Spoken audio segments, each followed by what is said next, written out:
전해드린 대로 김성태 전 회장이 대북 송금 의혹에 입을 열기 시작하면서 이재명 대표와 북한 사이에 어떤 일이 벌어졌었는지 관심이 집중되고 있습니다. 네, 관련 내용 최진영 변호사, 조대진 변호사와 함께 자세히 짚어보도록 하겠습니다. 안녕하세요. 네, 안녕하십니까? 자, 김성태 전 회장이 이제 북한에 보낸 300만 달러가 이재명 당시 경기도지사죠. 경기도지사의 방북 대가다. 자, 이런 내용인데, 자, 어떤 겁니까? 그 정확하게.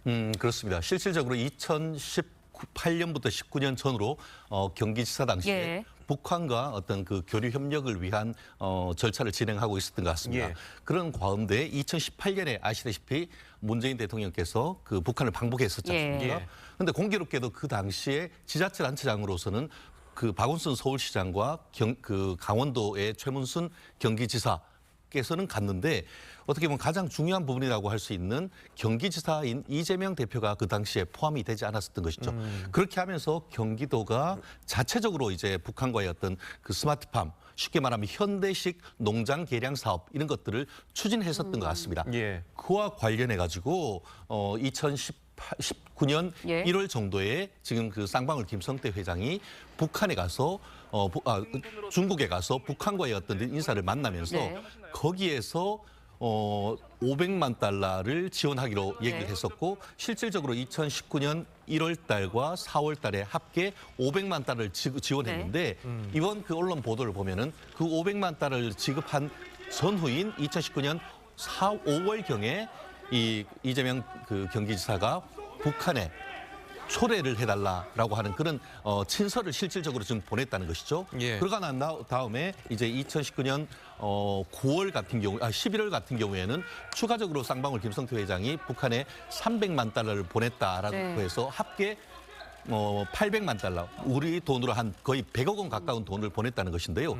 그 과정에서 이재명 그 경기지사가 이화영 그 당시에 평화부지사를 통해서 고맙다라는 얘기를 했었던 것이고 실질적으로 그 과정에서 이와 같은 일들이 있었는데 문제는 이와 같은 내용이 남북교류협력법에 따르는 통일부 장관에 대한 신고라든가 방북 어떻게 보면 증명서 같은 것들을 제대로 받았는지 돈을 보내는 과정에서 승인을 받았는지 이 부분이 제대로 문제가 되고 있는 것 같습니다. 그리고 여기서 한 가지 좀 짚어 넘어갈 게 지금 그 2019년 초에 보낸 500만 달러는 이제 김 전 회장이 보낸 것이고 지금 새로 드러난 게 이제 300만 달러 아니겠습니까? 그렇습니다. 이 300만 달러는 이재명 당시 경기도지사의 방북을 대가로 지불한 그런 것으로 이제 보고 있는 거죠. 그럼 약간 뭐 다른 건가요?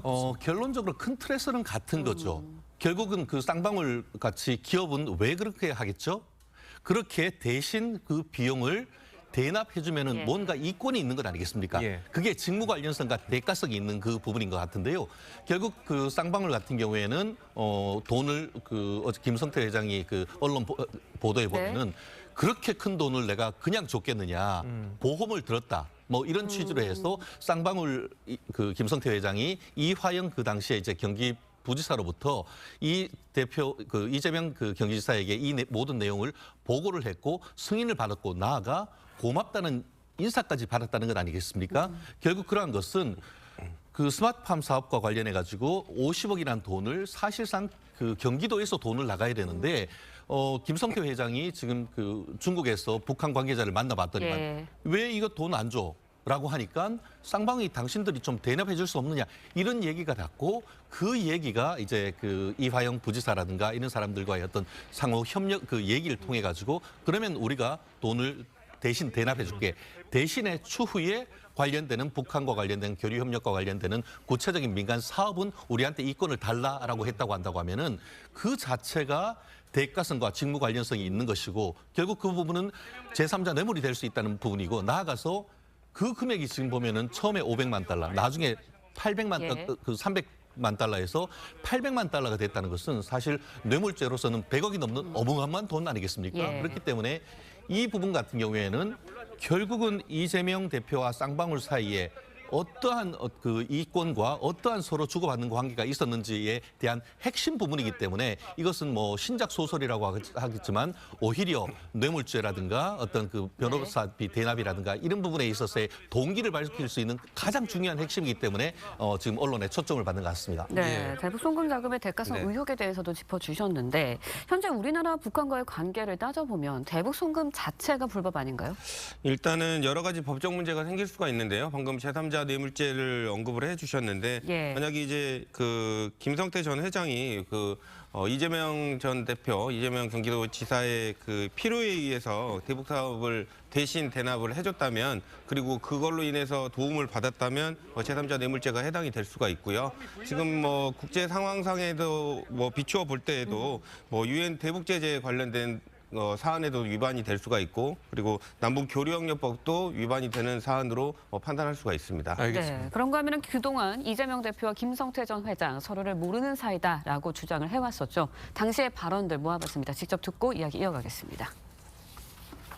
이재명 대표 측이랑은 이재명 대표는 전혀 모르시니까 연락한 적도 없고요. 측근들도요. 아니 모릅니다. 지금 전혀 모른다고 말씀하신 건가요? 그 쌍방울과 이재명은 대체 무슨 관계입니까? 제가 전에 그랬죠. 내가 인연이라면 이거 내이 사입은 거. 도대체 저는 김성태라는 분 얼굴도 본 일이 없거든요. 근데 그분이 왜 제 변호사비를 내며? 그 받은 사람은 대체 누구냐 그럼? 그 사람 잡아가든지. 정말 황당무계해요.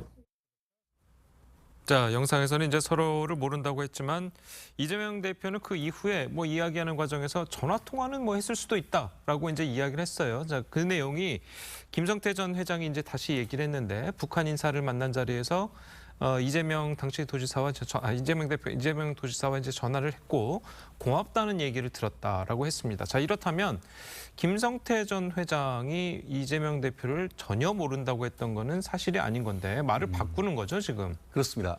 증거 앞에 장사 없다. 실질적으로 그 검찰에 출두할 때까지만 해도 한국에서 그 들어올 때까지만 해도 전화한 적도 없고 만난 적도 없다라고 딱 잡아 뗐었었는데 결국 수사를 하는 과정에서 구체적 물증을 들이대니까 그때부터는 자백을 하지 않을 수밖에 없는데요. 결국 이 부분에 있어서 진술의 변경이 있었는데 그 이유가 뭔가? 왜 그렇다고 하면은 일면식도 없다고 하면서 김성태 회장도 부인하고 이재명 대표도 좀 전에 얘기한 것처럼 쌍방울과 관계란 것은 결국 내복 사유인 것밖에 없다라고 딱 잡아떼는가? 결국 이와 같은 이에 배경이 있으니까 이 부분이 들어나갈까 봐 두려웠던 것이 아닌가 하는 그런 내용이 될 수밖에 없는 것 같은데요. 예. 말씀하신 것처럼 그 쌍방울 지금 김성태 회장 같은 경우에는 본인으로서는 사실 뇌물죄에 있어서 준 사람보다는 받은 공무원의 처벌이 훨씬 높습니다. 결국 현재 이 정도 드러났다고 하면은 결국은 본인은 처벌을 감수할 수밖에 없고 적극적으로 진술을 함을 통해 가지고 결국 본인의 형을 낮출 수밖에 없는 그런 상황이 될 수밖에 없는 상황인데요. 결국 그렇다는 점에서는 현재로서는 김성태 회장은 마치 유동규 본부장처럼 자신의 어떤 그 죄를 그대로 다해서 최대한 그 자백을 받고 선처를 바라려고 하는 그런 전략일 수밖에 없는 그런 상황이다 보니까 지금으로서는 이재명 대표의 또 앞으로 계속 이런 식으로 전혀 그 어떤 그 일면식도 없다고 얘기할 것인지 결국 그 부분과 관련해 가지고 내부적으로 어떤 얘기를 들었는지 KBS에 출연해서는 뭐라고 했습니까? 전에는 일면식도 없다는 사람이 술 먹다가 누군가 전화를 해가지고 통화를 한 적이 있다라는 취지로 살짝 말을 바꾸면서도 그것은 정치인들한테 흔한 일이기 때문에 그거 기억 못한다 이렇게 하는 것이죠. 없었다라고 했다가 있었지만 기억 못한다 이런 식으로 얘기를 하는데 결국 다음번에 지금 그 2차 그 중앙지검에 출두를 해서 이 부분에 대해서 어떤 식으로 말을 바꿀지에 대해서는 참 좀 지켜봐야 될 것 같습니다. 네, 증거 앞에서는 장사 없다라고 해주셨는데 만약 김성태 전 회장의 진술이 사실이라면 이재명 대표에게 추가 혐의가 더해질 수도 있는 건가요? 이거 뭐 사실이라면이 이제 가정이라는 부분이 붙는데요. 사실이라면 아까 앞에서 말씀드렸다시피 뭐 제3자 뇌물죄 가능성이라든지 또 관련법 위반에 또 문제점이 생길 수는 있는데요. 이제 더 그것보다 더 문제점이 생기는 이유는 지금 이제껏 이재명 대표 같은 경우에는 쌍방울과의 관련성을 모두 부인을 하고 있었거든요. 그런데도 불구하고 이제 관련된 진술이 바뀌어서 쌍방울과의 이제 관련성이 생긴다면 이제까지 진술을 했던 뭐 다른 검찰에서의 진술에 대한 신빙성들도 이제 문제가 될 수가 있기 때문에 그런 부분들에 따라서 이제 그 이재명 대표의 예. 이재명 대표의 방어 방법이 좀 변경되어야 될 것 같다는 생각은 듭니다. 예. 자, 그러면은 이재명 대표의 해당 의혹 강하게 부인하고 있는데요. 네. 목소리를 한번 직접 들어보도록 하겠습니다. 대북 선물 300만 달러 이런 진술 나왔는데 그래요. 아마 검찰에 이제 신작 소설이 나온 것 같은데 종전의 창작 실력으로 봐서 잘 안 팔릴 겁니다. 검찰 출석일 때도 뭐 조율된 게 있을까요? 자, 검찰의 신작 소설이다. 뭐 이렇게 얘기를 했습니다. 자, 그런데 좀 이제 짚어볼 만한 것이 아까 이제 우리가 이제 계속 얘기했던 것처럼 김성태 전 회장이 북한으로 보낸 게 이제 두 차례인데 첫 번째는 스마트폰 관련해서 500만 달러고 두 번째 300만 달러는 이재명 당시 경기도지사의 방북 대가잖아요. 근데 만약에 두 가지가 다 북한과에 잘 되지 않았다면 이거는 어떻게 되는 겁니까? 이게 죄가 성립이 되는 겁니까? 이재명 지사나 아니면 경기도 측에? 결국 그 어떤 사업이 최종적으로 어떤 것을 통해서 그것을 이익을까지 봤다고 하면은 네. 결국 그 죄의 어떤 그 죄책이 더 무거워지는 것일 뿐인 것이지 범죄 자체는 이미 돈을 승인을 받지 않고 북한 사람을 맞고 북한에 돈을 보내면은 그 자체로서 남북교류협력법에 위반이 되고 예. 나아가서 말씀하신 것처럼 이제 설령 어떤 그 사업을 해서 돈을 줬지만 뒷돈을 줬지만 그렇다는 이익을 받지 못했다 하더라도 그 자체로서 이미 형법상 내지는 특정범죄가중처벌법상의 뇌물죄, 증례죄가 성립되면은 아무런 차이가 없는 것이죠. 결국 부정처사 후 수뢰가 되건 아니면 수뢰 후 부정처사가 되건 범죄 성립 자체에 대해서는 전혀 문제가 없다라고 볼 수밖에 없는데요. 그러니까 이재명 당시 도지사나 아니면 경기도에 그 일을 했던 사람들도 이 죄가 성립이 되는 겁니까? 이미 성립이 다 되는 것이죠. 왜냐하면은 말씀드린 것처럼 그 당시에 이제 문재인 대통령이 그 북한과의 그 교류 예. 만나고 이런 부분들이 많이 한 상태에서 어떻게 보면 접경 지역이 가장 넓다고 할 수 있는 경기도지사 왜 나를 뺐지? 그럼 결국 네. 그 본인으로서는 이 부분을 그 북한과의 어떤 치적까지 있다고 하면은 차기 대권에 상당히 어떤 유리한 고지에 점할 수 있는 그렇다 보니까 이화영 평화부지사를 통해서 굉장히 적극적으로 이 사업을 했던 것으로 보입니다. 예. 네. 하지만 최종적으로 결국 이후에 이 사업이 제대로 되지 않았다 하더라도 결국은 서로 협약을 통해 가지고 맺고 있던 그 스마트팜 사업 한마디로 그 농장 현대화 사업에 실제로 경기도에서 500만 달러가 지원이 돼야 되는데 그 부분을 지금 쌍방울이 이미 지원했던 것 아니겠습니까? 최종적으로 그 사업이 성공했는지 여부는 알 수는 없습니다만 실질적으로 위법한 경로를 통해서 돈이 나갔고 그리고 그것이 경기도라는 정부가 아닌 지방 정부가 아닌 제3자인 사기업이 돈을 댔고 나아가서 방북 자금까지 냈다고 하면은 그것은 상당히 불법적이고 전혀 어떻게 보면 현재 있는 남북교류협력법에 따른 절차라고 보기는 어려운 것이죠. 그렇기 때문에 그 사업의 성공과 실패하는 변론으로 절차를 따르지 않았다고 한다고 하면은 그 자체가 마치 예전에 그 이명박 전 대통령에 대한 네. 미국의 소송에서 삼성이 비용을 대납했던 그것이 제3자 뇌물죄가 성립됐던 것과 마찬가지가 되는 것이죠. 네, 범죄는 성립이 된다고 하셨는데 현재까지는 사실 진술만이 존재하는 상황이거든요. 정해진 상황이니까 혐의를 입증하려면 확실한 물증이 필요할 것 같습니다. 어떻게 보세요? 지금 진술도 어느 정도 구체적인 진술을 했는지 확인할 수가 없거든요. 그래서 구체적인 진술이 얼마만큼 현실적이고 뭐 타당한지에 관련된 부분도 문제가 될 것 같고요. 네. 그리고 이제 실제로 접촉했고 이재명 대표가 승인을 했다라는 그런 구체적인 문건이라든지 이런 부분들이 물증으로 조금 이제 보완이 되어야 될 것 같고요. 만약에 안 된다면 김성태 그 회장과 이재명 대표와의 뭐 대질 신문이라든지 이런 것들도 시도를 해서 증언 당원 간에 서로 이제 불일치되는 부분이라든지 뭐 서로 신빙성을 탄핵할 수 있는 부분들에 대한 보완 수사나 조사들이 필요할 걸로 보입니다. 예, 지금 뭐 사실 나오고 있는 게 이제 언론에 이제 나오고 네. 있는 게 이제 진술 부분이니까 이 검찰이 어떤 증거를 갖고 있는 건 아무도 모르지 않겠습니까? 네. 자, 그런 상황에서 아까 이제 대질신문 얘기를 해주셨는데 대질신문 가능성은 얼마나 되는 겁니까? 대질신문은 뭐 수사하는 과정에서 필요하다면 얼마든지 이루어질 수 있는데요. 또 한쪽이 거부를 하면 또 진행을 할 수가 없는 게 예. 맞습니다. 그런가요? 네, 지금 현재 상황에서 볼 때 이재명 대표가 그 대질신문에 응할 가능성은 좀 많이 낮다고 보여지고요. 예.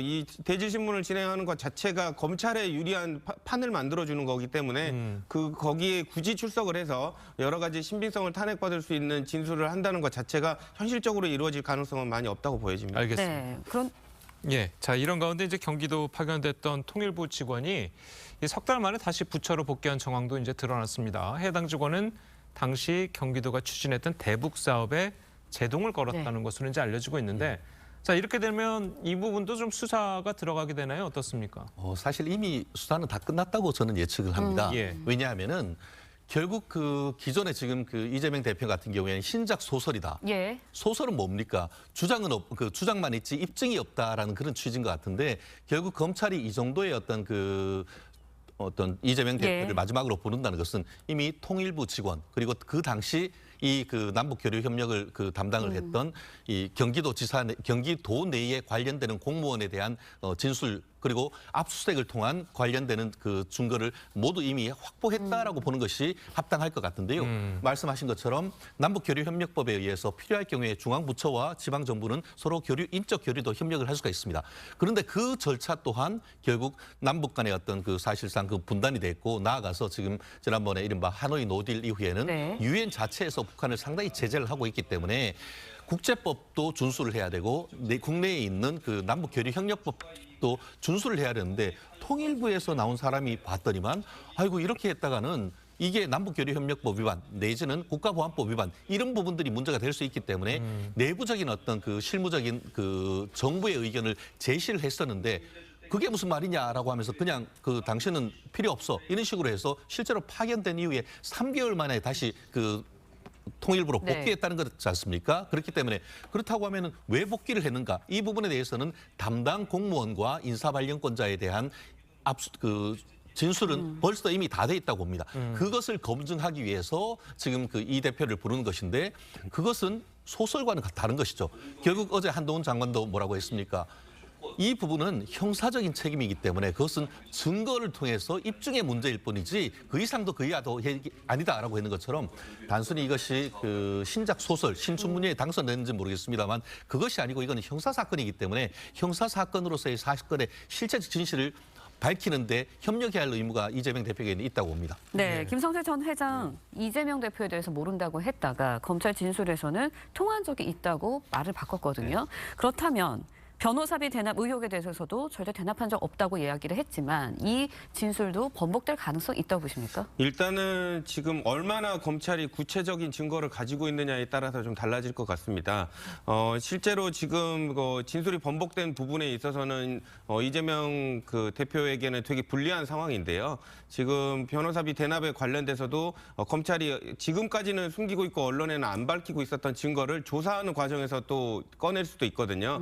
그랬을 때 이제 피의자가 당황하게 되면 이제 해당 사실들을 진실도 말하는 경우들이 있는데 예. 이제 얼마만큼 이런 증거들이 피의자를 압박할 수 있는지 거기에 따라서 이제 관련된 증거들에 관련해서 입장이 바뀔 수가 있기 때문에 키는 검찰이 가지고 있고 실제로 검찰이 어떤 증거를 가지고 조사를 할 것인지 이 부분을 좀 초점을 가지고 살펴봐야 될 것 같습니다. 예. 네. 그런데 이제 이재명 대표 입장에서 보자면 이재명 대표 입장에서는 일단 이미 이전에 이제 언론 인터뷰에서 전화 통화 술 먹다가 전화 통화한 것은 있는 것 같다라고 일단 이야기를 이미 했었고 네. 그리고 그 이후에 그 김성태 전 회장 이야기도 전화 통화를 했다는 거지 뭐 만났다거나 아니면 구체적으로 어떤 관계가 있다거나 이런 내용이 아직 언론에 나온 건 아니지 않습니까? 네. 자 그렇다면 이 대표가 지금까지는 거짓말을 한 게 아니다. 또 이렇게 이야기도 할 수 있는데 어떻습니까? 그 부분은. 뭐 실제로 지금 말씀해주신 거를 보면은 지금 이재명 대표가 거짓말한 건 없습니다. 예. 왜냐하면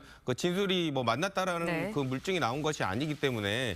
근데 이제 문제는 그거를 이 사안에 관련돼서 이재명 대표가 실질적으로 인식할 수 있었던 여러 가지 증거들이 나오느냐가 되게 문제가 될 수가 있거든요. 예. 그리고 그 증거들에 관련돼서 그 김성태 회장이 이를 뒷받침할 수 있는 구체적인 진술이 나오고 거기에 대해서 또다시 이재명 대표가 어떤 해명을 하는 거에 관련돼서 네. 이 부분을 살펴봐야 될 것 같고요. 그 부분에 관련돼서 연관된 사실들이 얼마만큼 신빙성이 있는지를 검찰도 그리고 언론도 관심에서 지켜볼 것 같습니다. 예, 네. 알겠습니다. 자, 오늘 두 분 변호사님 말씀은 여기까지 듣겠습니다. 잘 들었습니다. 고맙습니다. 고맙습니다.